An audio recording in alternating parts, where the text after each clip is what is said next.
ഇന്നത്തെ നമ്മുടെ യാത്ര കാടിൻ്റെ വനഭംഗിയെല്ലാം ആസ്വദിച്ചുകൊണ്ട് മുതുമല ടൈഗർ റിസർവിലേക്കാണ്. പോകുന്ന വഴിക്ക് നമുക്ക് രണ്ട് കാട്ടാനക്കുട്ടന്മാരെ കാണാൻ പറ്റി.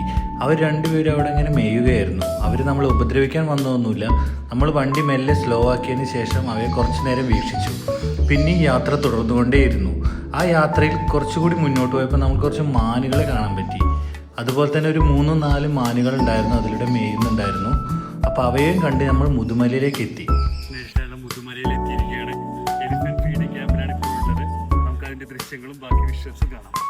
മുതുമല ടൈഗർ റിസർവിലെ പ്രധാന ആകർഷണങ്ങളിൽ ഒന്ന് തന്നെയായിരുന്നു elephant feeding camp. Elephant feeding ക്യാമ്പിലേക്ക് എത്തിച്ചേർന്നപ്പോഴാണ് നമ്മൾ ശ്രദ്ധിച്ചത് ഓരോ ആനകൾക്കും പ്രത്യേകമായി ഭക്ഷണ പദാർത്ഥങ്ങൾ അവിടെ മാറ്റിവെച്ചിട്ടുണ്ടായിരുന്നു. അതിൽ ഓരോ ആനകൾക്കുള്ള മെനു ഓരോ ആനകളിൽ നിന്നും വ്യത്യസ്തമായിരുന്നു. എലിഫന്റ് ഫീഡിംഗ് ക്യാമ്പിലേക്ക് നമ്മൾ പാസ് എടുക്കണം. 8 പേർക്ക് ഞങ്ങൾക്ക് ചിലവായത് 250 രൂപയായിരുന്നു.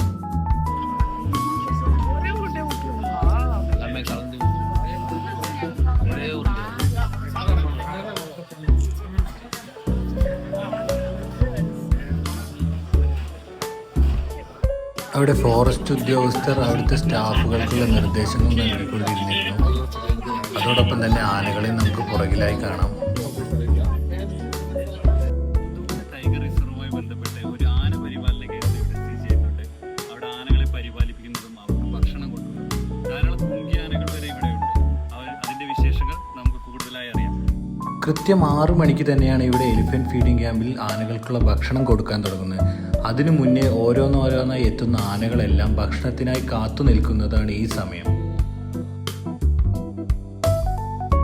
ഓരോ ആനകൾക്കും പ്രത്യേകമായി തയ്യാറാക്കി വെച്ചിരിക്കുന്ന ഭക്ഷണം അത് മിക്സ് ചെയ്ത് ഏകദേശം ഒരു 6 മണിയോട് കൂടിയായിട്ടാണ് ഇവർക്കെല്ലാം നൽകിക്കൊണ്ടിരിക്കുന്നത്.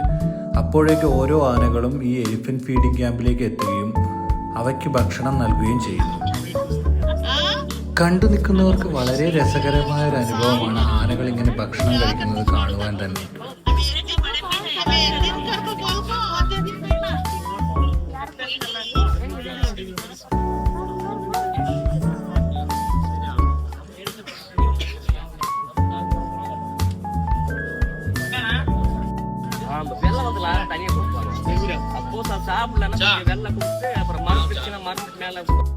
ഓസ്കാർ വിന്നിംഗ് ആയിട്ടുള്ള ഇന്ത്യൻ ഡോക്യുമെൻ്ററി ദ എലിഫന്റ് വിസ്പേഴ്സിലെ കഥാപാത്രങ്ങൾ കണ്ടപ്പോൾ മഹേഷ് അവരോട് കുറച്ചു നേരം കുശലം പറയുകയുണ്ടായി.